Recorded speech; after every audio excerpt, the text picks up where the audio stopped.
Assalamualaikum. Assalamualaikum warahmatullahi wabarakatuh. Bismillahirrahmanirrahim. Alhamdulillahi rabbil alamin.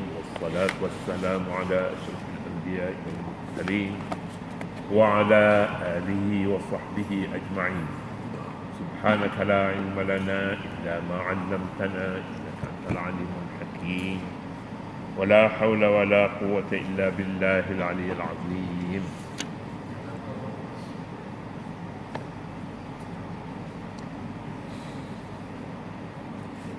Kita baca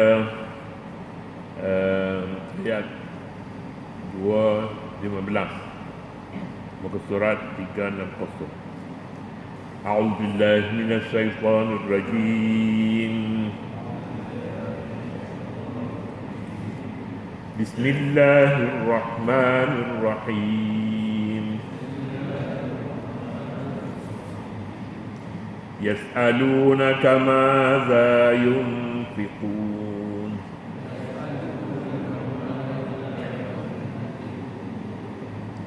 Qul ma anfaqtum min khayr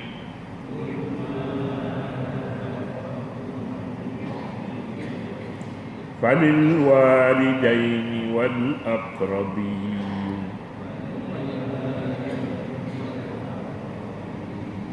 واليتامى والمساكين وابن السبيل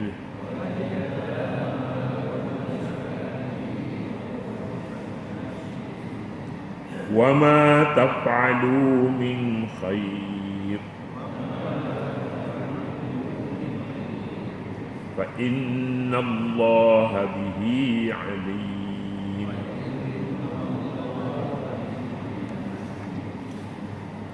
صدق الله العظيم. Kita pergi munasabah ayat. Menerusi ayat ke-208 terdahulu, Allah Subhanahu wa taala menyuruh para mukminin agar masuk ke dalam Islam secara keseluruhan. Jangan masuk ke dalam Islam dengan sebelah kaki, lalu mengambil hukum Islam secara berpilih-pilih. Diambil yang cocok dengan perasaan dan menolak segala yang tidak cocok dengannya. Itu namanya masuk Islam tidak menyeluruh, tidak keseluruhan. Islam mesti masuk seluruhnya, hatinya, kepalanya, tindakannya, cara berfikirnya, alirannya, semua sekali berada di dalam Islam. Jika tidak, namanya Islam separuh. Menerusi ayat 214 ini pula Allah Subhanahu wa taala menjelaskan bahawa masuk ke dalam Islam secara keseluruhan bagi akidah dan cara hidup ini. Sebagai akidah dan cara hidup ini kadang-kadang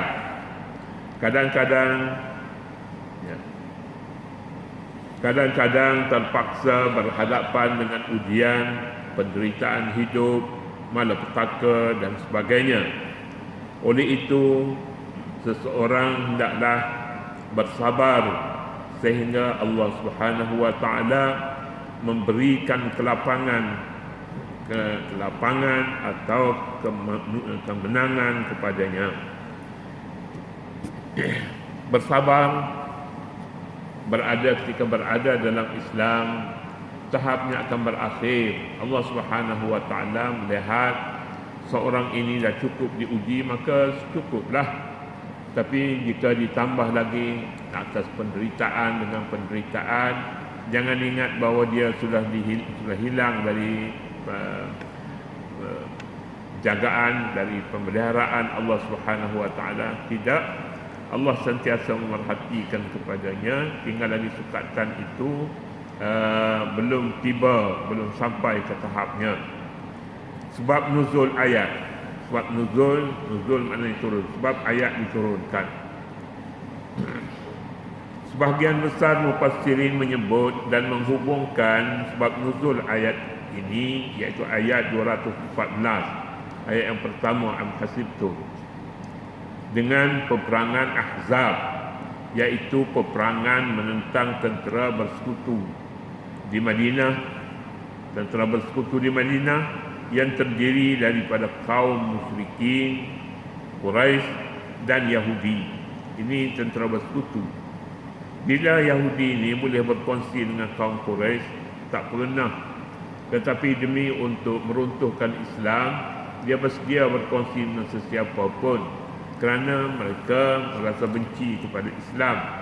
Padahal Islam menawarkan kemudahan kepada mereka, menawarkan jizyah, sementara orang Islam mestinya bayar zakat. Mereka boleh bayar jizyah, tapi mereka tidak mahu dengan cara itu. Mereka mahu bayar zakat juga, dan mereka juga boleh pungut zakat daripada orang Islam. Jadi ini satu perkara yang melampaui batas, iaitu peperangan menentang tentera bersekutu di Madinah dan terdiri daripada kaum musyrikin, Quraisy dan Yahudi. Yahudi Bani Quraish lah, ini Yahudi di Madinah, dan kabilah-kabilah Arab yang terkepung, yang mengepung Madinah. Peperangan ini, peperangan namanya peperangan Ahzab, ataupun peperangan namanya peperangan Khandaq. Khandaq artinya parit. Parit mengapa? Sekitar sekeliling Madinah itu digali parit. Ini idea siapa? Idea Salman Al-Farisi. Salman Al-Farisi orang mana? Orang Iran. Mereka, Salman menawarkan pemikiran yang mencadangkan supaya gali parit sekitar Madinah, supaya orang itu, penyerang-penyerang, tidak mudah menyerang, tidak mudah, mereka akan jatuh ke dalam parit sekurang-kurangnya. Jadi dengan itu semuanya bersetuju kepada cadangan Salman Al-Farisi. Lalu peperangan itu namanya peperangan Khandaq. Khandaq artinya parit. Kerana umat muslimin membina parit besar yang dijadikan benteng, yang dijadikan benteng bagi melindungi kota Madinah sebagai taktik untuk menghalang musuh daripada membuat serangan secara mengejut. Tujuannya itu. Jadi memang pun berjaya Khandaq ini sebagai penghalang, sebagai jalan untuk keselamatan musuh-musuh menyerang secara mengejut. Dalam peperangan ini umat Islam menghadapi ujian yang sangat berat. Mereka terkepung di dalam keadaan kehabisan bekalan makanan, ketakutan dan kesejukan yang hampir-hampir memutus asakan orang yang lemah imannya dari terus bertahan dalam keadaan kepungan, dalam keadaan seumpama itu. Mengenai sebab nuzul ayat 215 pula Al-Wahidi. Al-Wahidi ini pengarang kitab menyatakan sebab nuzul ayat. Al-Wahidi dan lain-lain menyatakan ayat ini dinuzulkan mengenai seorang sahabat yang telah tua dan mempunyai harta. Beliau ialah Amr bin al-Jamuh. Amr bin al-Jamuh yang datang bertanya Nabi SAW dengan berkata, apakah yang kami akan bersedekah dan kepada siapakah kami akan belanjakan? Lalu ayat berkenaan dinuzulkan sebagai jawapannya, iaitu ayat yas'alunaka maza yunfiqun qul ma anfaqtum, dan seterusnya. Mereka akan bertanyamu wahai Muhammad, apa benda, maza, apa perkara yang mereka boleh berbelanja, boleh memberi nafkah, sedekah lah maksudnya di sini. Kemudian tiada tiket percuma ke syurga. Tiket percuma ada ke surga tak ada. Untuk hidup dalam Islam serta menikmati kenikmatan, ketenteraman dan dan kenikmatan yang benar, kaum muslimin perlu memahami bahawa mereka perlu membina syakhsiah mereka sebagai satu umat yang berwibawa, mempunyai kepribadian yang tinggi dan mulia, sedia kembali kepada kebenaran, kebenaran. Ya.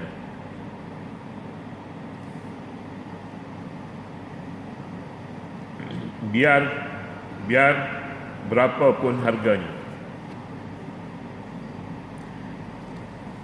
Ayat terjemahan ayat. Surga ibarat kompleks yang dipagari dengan besi dan duri. Sesiapa pun yang ingin masuk ke dalam surga hendaklah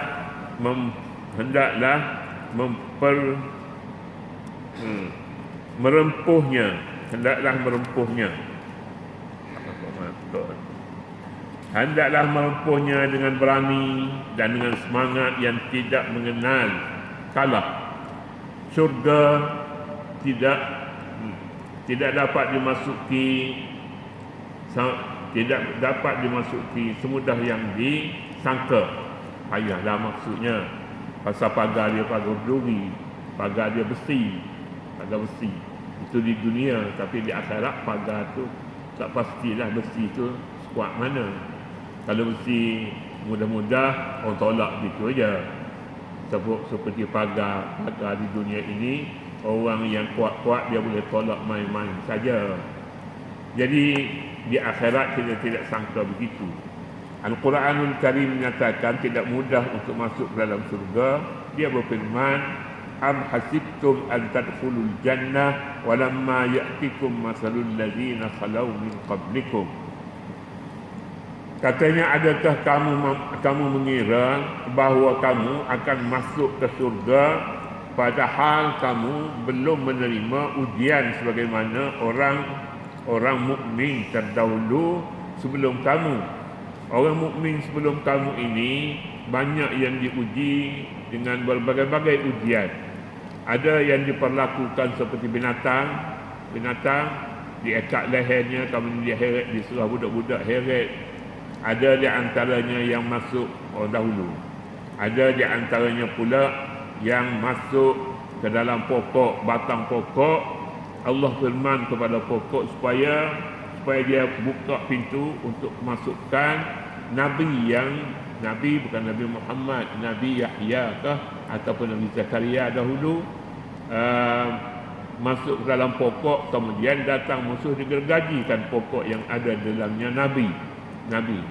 Semuanya ini berat ujian seumpama ini, tetapi tidak pernah lagi orang Madinah yang menyertai peperangan Khandaq ataupun peperangan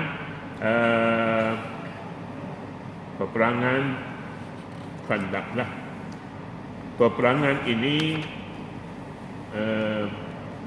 begitu sulit. Al-Quran menyatakan, walamma ya'tikum masalul ladzina khalau min qablikum, belum pun datang kepada kamu seperti yang datang kepada orang sebelum kamu, iaitu ujian. Mufassirin pada umumnya sependapat bahawa ayat ini sebagai pendahuluan kepada beberapa hukum yang akan dibicarakan dalam ayat yang berikutnya. Namun jika diperincikan, jika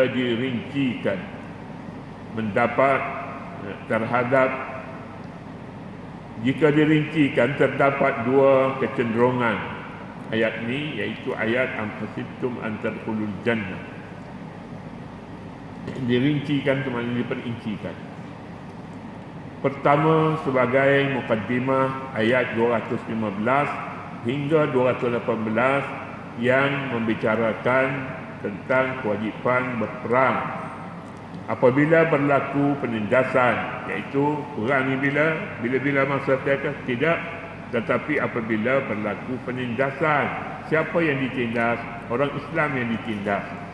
Kalau ada penindasan itu dan cukup menghina dengan sebab penindasan, maka pada ketika itu tiba waktunya untuk mempertahankan diri dengan berperang juga.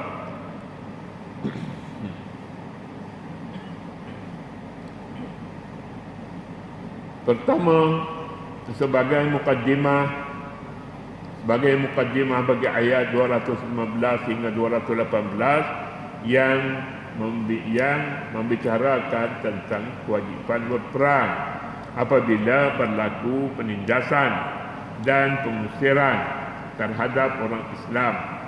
Umat Islam dikehendaki berjihad menghadapi ujian dan dugaan, bersikap sabar dan gigih sambil mengharapkan pertolongan Allah Subhanahu wa taala. Kecenderungan ini berlaku dengan maksud sebuah hadis yang diriwayatkan daripada Khabbab bin Al-Arad, katanya, "Syakauna ila Rasulillah sallallahu alaihi wasallam." Kami merayu kepada Nabi sallallahu alaihi wasallam, wa huwa mutawassidun burdatan lahu fi zillil Ka'bah. Sedang Nabi berselimut dengan kain selimut burdah kepunyaannya di bayangan Ka'bah. Ini Nabi berselimut, musim sejuk lah agaknya. Qulna lahu ala tastansir lana. Qulna lahu, kami bertanya Nabi, ala tastansir lana, bolehkah engkau tolong kami wahai Rasulullah? Ala tad'u Allah lana, bolehkah kamu berdoa kepada Allah untuk kami? Qala kana ar-rajulu fi man kana qablakum yughfaru lahu fil ardi. Lalu Nabi menjawab, katanya, dulu ada seorang laki-laki sebelum kamu digali lubang dalam bumi, fayuj'alu fihi, lalu ditanam orang Islam di dalam bumi yang digali itu. Summa yu'ta bil minsari, kemudian dibawa pula gergaji, fayutau ala ra'sihi, lalu diletak gergaji di atas kepalanya, fayuj'alu nisfaini, lalu terjadi dua bahagian apabila dibelah dengan gergaji minsar, terbelah dua. Summa wa yumsatu bi amsatil hadidi, dan disikat rambutnya dengan sikat besi, bukan sikat rambut, sikat tubuhnya. Maduna lahmihi wa azmihi, yang meliputi dagingnya dan tulangnya.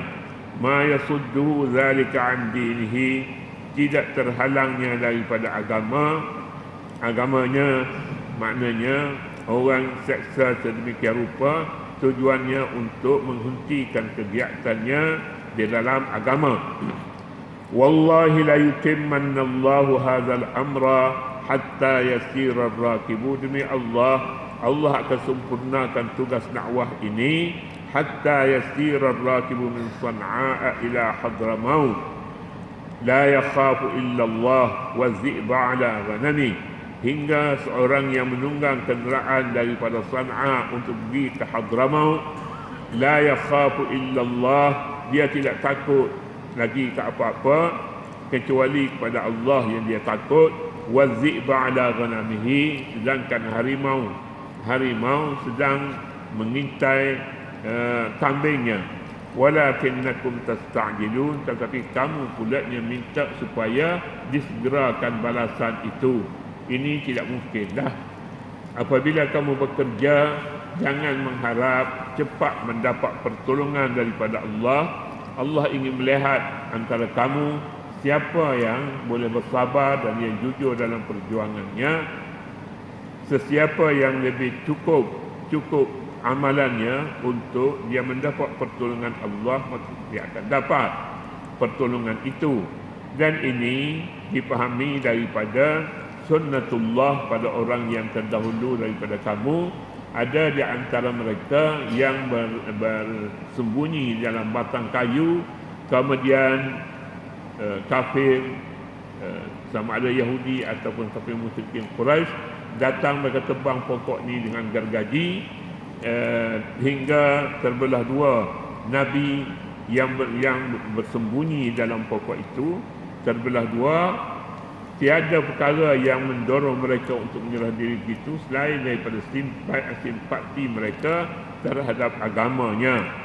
Jadi dengan itu katanya perkara ini tidak lama akan berakhir, hingga kan orang yang datang daripada San'a, Yaman, Hadramaut, dia tidak takut hanya kepada Allah, sedangkan harimau sedang mengintai kambingnya. Tapi kamu ini kata Nabi, tasta'jilun, bersegera, mahu mendapat pertolongan segera. Jadi sunnatullah tak beri segera, ya tunggu dulu sehingga kamu betul-betul teruji dengan ujian seperti orang dahulu, sama ada ujian itu dibunuh dengan besi, gergaji besi, minsyar, gergaji besi, ataupun kamu ini tidak mempunyai bekalan makanan yang cukup, sedangkan kambingnya yang dibelah di dalam pagar itu tak makan, dan dia sedang diteliti, sedang diperhatikan oleh harimau untuk membaham kambing kepunyaannya. Oleh yang demikian bersabarlah kata Nabi, walakinnakum tasta'jilun, tapi kamu ini mahu segera pertolongan, pertolongan tidak akan diberi dengan segera kecuali Tuhan melihat terlebih dahulu siapa yang bersabar, dia akan dapat. Tiada kesabaran, maka tiada juga balasan yang istimewa, iaitulah surga. Tapi awal-awal lagi Al-Quran menyatakan surga tidak ada tiket percuma adanya. Masuknya mestilah berbayar dengan amalan dan dengan kerjasama orang mukmin menunaikan perintah Allah dan memberi pertolongan kepada sesiapa yang mengharapkan pertolongan. Jadi itulah dia pagi ini sebagai mukaddimah kepada beberapa pertolongan Allah Subhanahu wa taala yang menunggu orang-orang yang berada di perbatasan yang menjaga, mengawal rumahnya, keluarganya. Pada ketika itu jika dia diceroboh, maka boleh Allah Subhanahu wa taala memberi peluang untuk mereka melawan demi mempertahankan keluarga, anak-anak dan harta benda kepunyaan mereka. Mastathumul ba'sa wad-dharra wa zulzilu, kata di ayat yang sebelum ini. Kemudian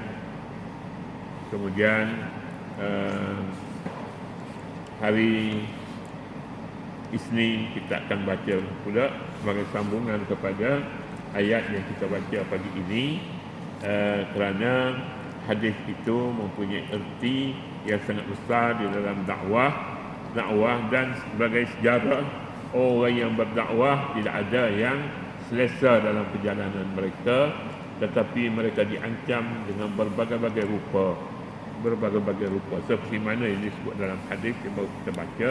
Allah Subhanahu wa taala a'lam. A'udzubillahi minasyaitonir rajim. Bismillahirrahmanirrahim. Allahumma rabbana la tuzigh qulubana ba'da idh hadaytana wa hab lana min ladunka rahmatan innaka antal wahhab. Allahumma ighfir lana dhunubana wa liwalidina wa limashayikhina wa li jami'il muslimin wal muslimat al-ahya'i minhum wal amwat. Wa sallallahu 'ala an-nabiyil ummi wa 'ala alihi wa sahbihi wa sallam. Walhamdulillahi rabbil alamin.